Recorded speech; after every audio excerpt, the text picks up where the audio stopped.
Imagine, if you will, a political ad.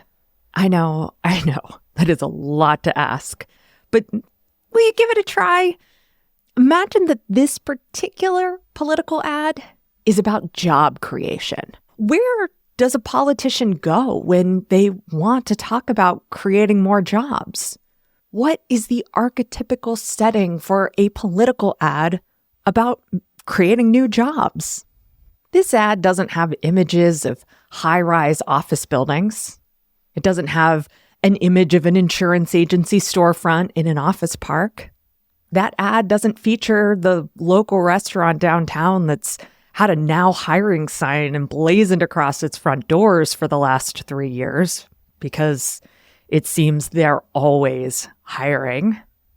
No, I'm willing to bet that political ad you just envisioned was at a factory.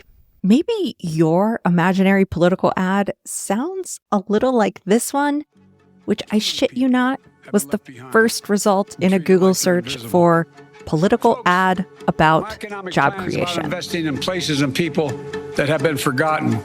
It's about making things here in America again. It's about good jobs. It's about the dignity of work. And it's about damn time we're doing it. Joe Biden is determined to reward hard work. That's why he passed historic laws that rebuild our roads and bridges, invest in our factories, and bring back American manufacturing. Over 12 million. When a politician wants us to think of them as a job creator, they use the factory as a metaphor.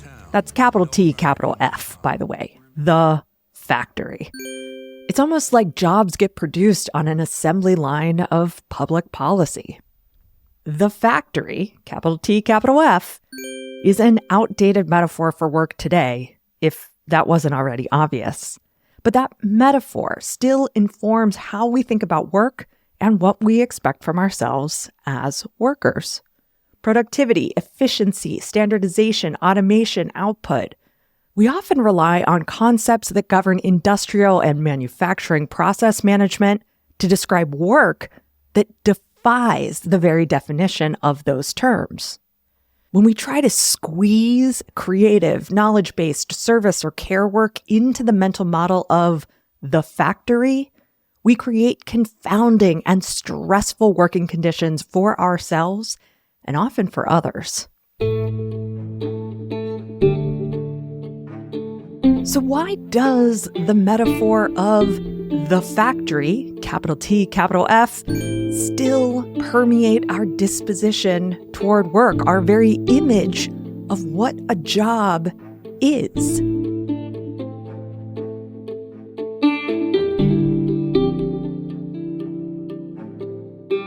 I'm Tara McMullen, and this is What Works, the show that rethinks work, business, and leadership for the 21st century economy.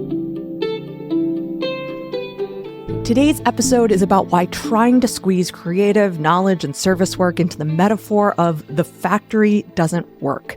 And to do that, we're going to closely examine why this kind of work can be so deceptively intense, frustrating, and confusing. But before we get into the rest of today's episode, I want to invite you to Rethink Work, a new cohort-based course that I'm teaching starting on February 22nd. During our 8 weeks together, we'll rethink beliefs about work-life balance, productivity, data, passion, purpose, and the path to success.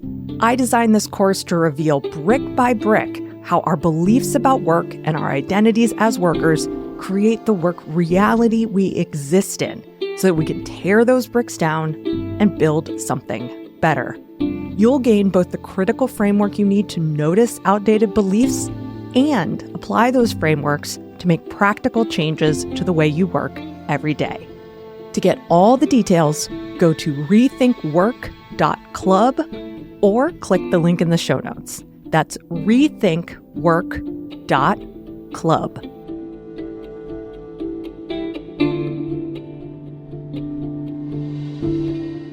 Now, I've never worked on an assembly line, but I can picture one, and I'm sure you can too.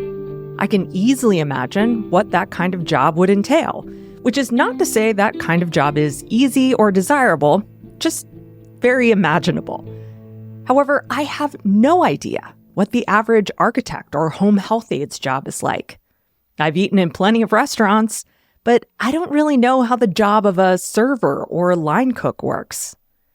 I ostensibly work full-time as a writer, but the daily work of other writers is basically a black box to me. In other words, the factory, capital T, capital F, lacks the inherent ambiguity and uncertainty of more 21st century modes of work. We want metaphors that translate easily across different groups of people. I can have the perfect metaphor for some complex topic, but if my metaphor isn't recognizable to you, it doesn't work. But the factory is easily recognizable. It's easily parsed by all sorts of different people. That said, the factory, capital T, capital F, is an abstraction. What I think of when I think of an assembly line or manufacturing workshop is different from what factories are really like. And so, the metaphor itself becomes a blueprint for reality. The goals I set for my work are built according to this blueprint. My expectations for how I perform are directed by this blueprint.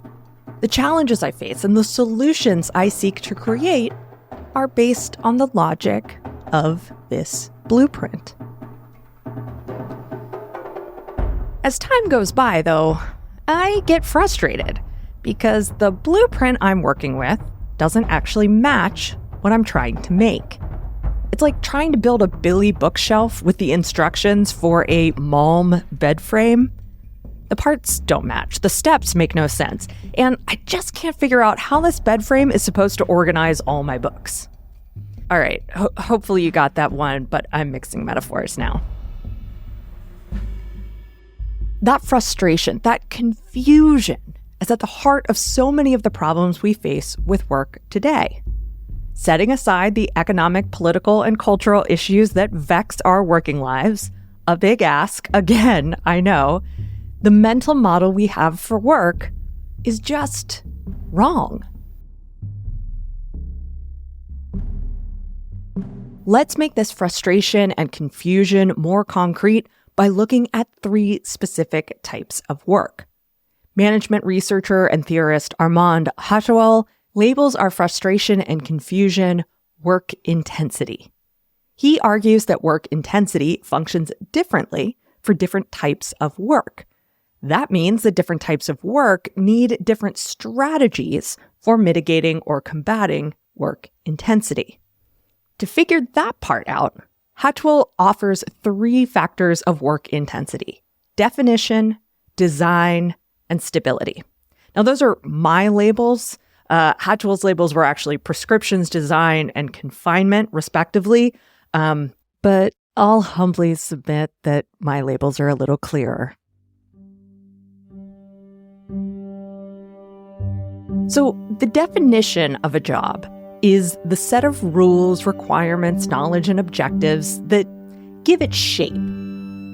The design of a job is the policies and procedures put in place to limit the bounds of the job and reduce the mental load it requires. The stability of a job is the amount of fluctuation the worker can expect in the job's tasks and responsibilities from day to day. So another way to think about this is that the definition of a job is sort of inherent to that job itself. The design of a job, on the other hand, is put in place by management, and the relative stability or instability of a job occurs over time. It's a function of time in the task. Hatchwell illustrates these aspects through describing 3 types of work: factory work, bus driving, and creative or knowledge-based work. A factory worker's job is highly defined, highly designed, and highly stable. The archetypical factory worker shows up to a day at work knowing exactly what their job is, how to complete that job, and what the rules around that job are. Management creates training, policies, and procedures to limit the job and reduce its mental load. And management further controls all work conditions, equipment, raw materials, schedule, location, etc. So that really is the kind of work that we think of when we think of the factory, capital T, capital F. Now, a bus driver's job is pretty different. It's still highly defined, but the design and the stability of the job are lower than in the case of a factory worker. While a bus driver still follows a strict schedule, expectations, and rules, the driver has a great deal of autonomy on the road. They can't change the route, but they are responsible for dealing with how passengers and traffic can create unexpected and often unwanted changes in their working conditions. Aside from a radio connection back to dispatch, the bus driver is on their own. Further, sometimes a bus driver's job isn't actually driving the bus at all. Sometimes it's counselor, moderator, knowledgeable citizen, or overdose interrupter. The boundaries of what is and what isn't the job of the bus driver are constantly changing. It's unstable. Now, the example of the bus driver makes me think of my time in retail management, too. The people I managed had relatively defined jobs, especially at a task level: cashier, barista, bookseller. They received training in how to use all of the tools of the trade, things like cash register, inventory system, espresso machine. We even did our best to train them on how to recommend books, respond to customer questions, and keep an eye out for theft. Unlike the bus driver, they were stuck in our store, but on the floor itself, they were fairly self-directed. I couldn't observe the thought process that went into a customer interaction, wasn't actively controlling the flow of work in the cafe. As a manager, of course, I had even more autonomy and self-management responsibility, and that meant I had to step in when work design systems failed and the situation got too unstable. I could see the consequences of work intensity on the people I managed and on myself. Now, finally, we arrive at the creative or knowledge worker. This is a big category. These jobs are moderately defined with low design and low stability. Creative and knowledge-based work, as well as service work and care work, is fluid, amorphous, and often ambiguous. Each worker is a sort of node in a system. The connections between nodes are critical, but they're also subject to change at any time. Like the factory worker, the creative or knowledge worker can only do their job if someone else in the chain does theirs.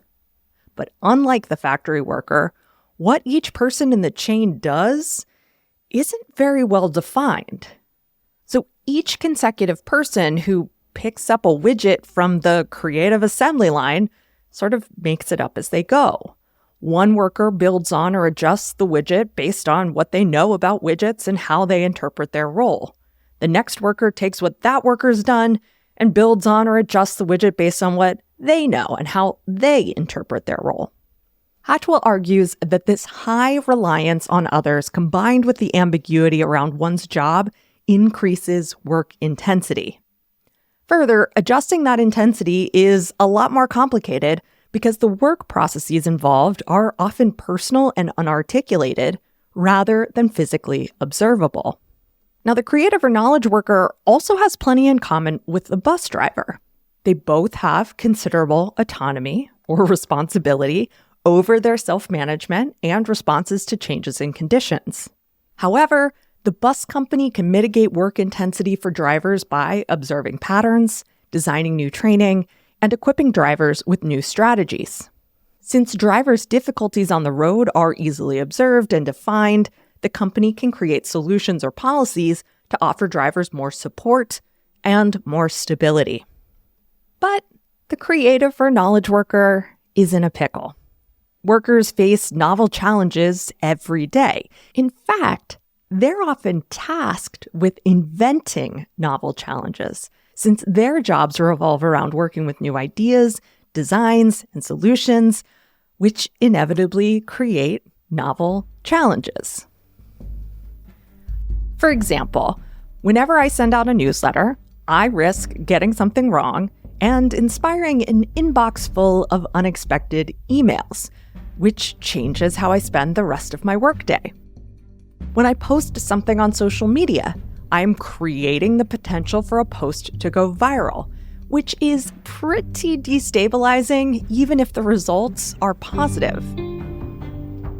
When one of our podcasting clients logs into a Zoom session with Sean and me, they're often creating unexpected work for themselves just by asking for our opinion on their content. Doing just about anything at all in the realm of creative knowledge or service work can open up a can of worms. Creating training or policies to address this barrage of novelty is nearly impossible. So no matter the intentions and resources of the employer or self-employed person, the work can be deceptively high intensity.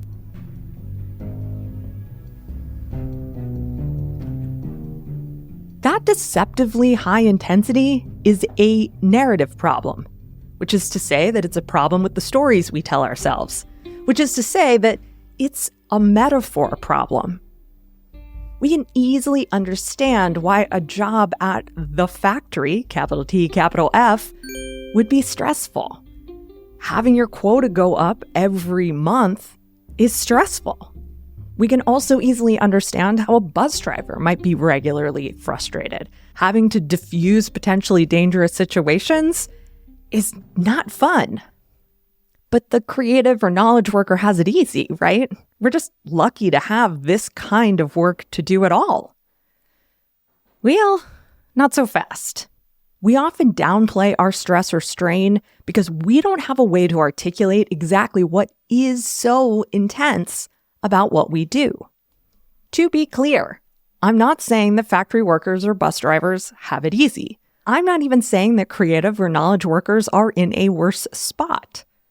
My point is that most of us don't know how to recognize or describe the source of stress and intensity of a job that we might well perceive as fun in the right circumstances. But that lack of recognition or description doesn't change reality. It just makes it harder to deal with. To cope, we often try to turn creative knowledge and service work into something that resembles factory work. That's the power of a foundational metaphor like the factory, capital T, capital F. You can see the influence of the factory on the landing pages for top productivity apps, on book covers, and across YouTube channels. As a result, we talk about automation, productivity, and efficiency. We wring our hands over the details of a process or rule. We decide to have stronger boundaries, to set a reasonable schedule, to take less shit, to unplug. And these objectives can have merit. Well, okay, not the hand-wringing. But I see so many people get down on themselves when they don't follow through on their commitment to a saner working life. The truth is that stabilizing inherently unstable work is a Sisyphean task. Making one aspect of the creative process more efficient will destabilize a different part of the process.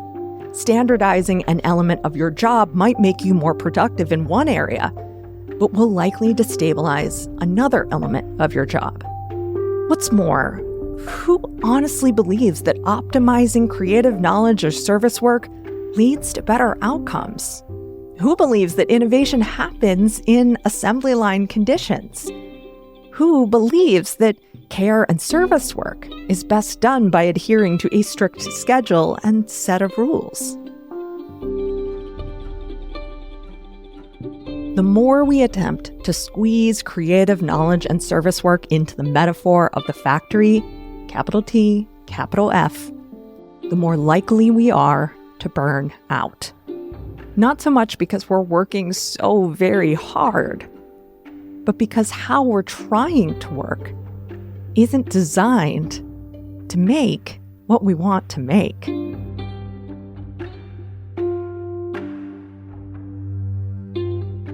I want to invite you to Rethink Work, a new cohort-based course that I'm teaching starting on February 22nd. During our 8 weeks together, we'll rethink beliefs about work-life balance, productivity, data, passion, purpose, and the path to success.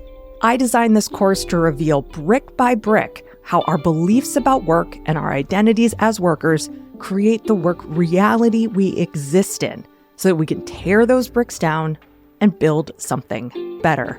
You'll gain both the critical framework you need to notice outdated beliefs and apply those frameworks to make practical changes to the way you work every day. To get all the details, go to rethinkwork.club or click the link in the show notes. That's rethinkwork.club.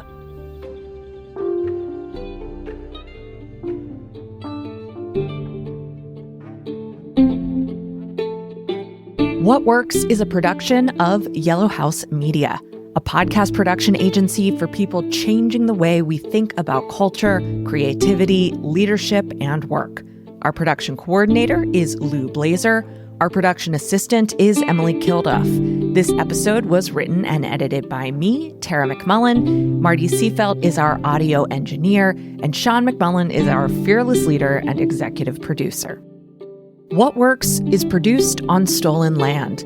We're grateful to the Susquehannock and Conestoga peoples who stewarded this land for thousands of years before the arrival of white colonists. The Yellow House is on the unceded land of the Ktunaxa Nation and the tribes of the Salish and Kalispel.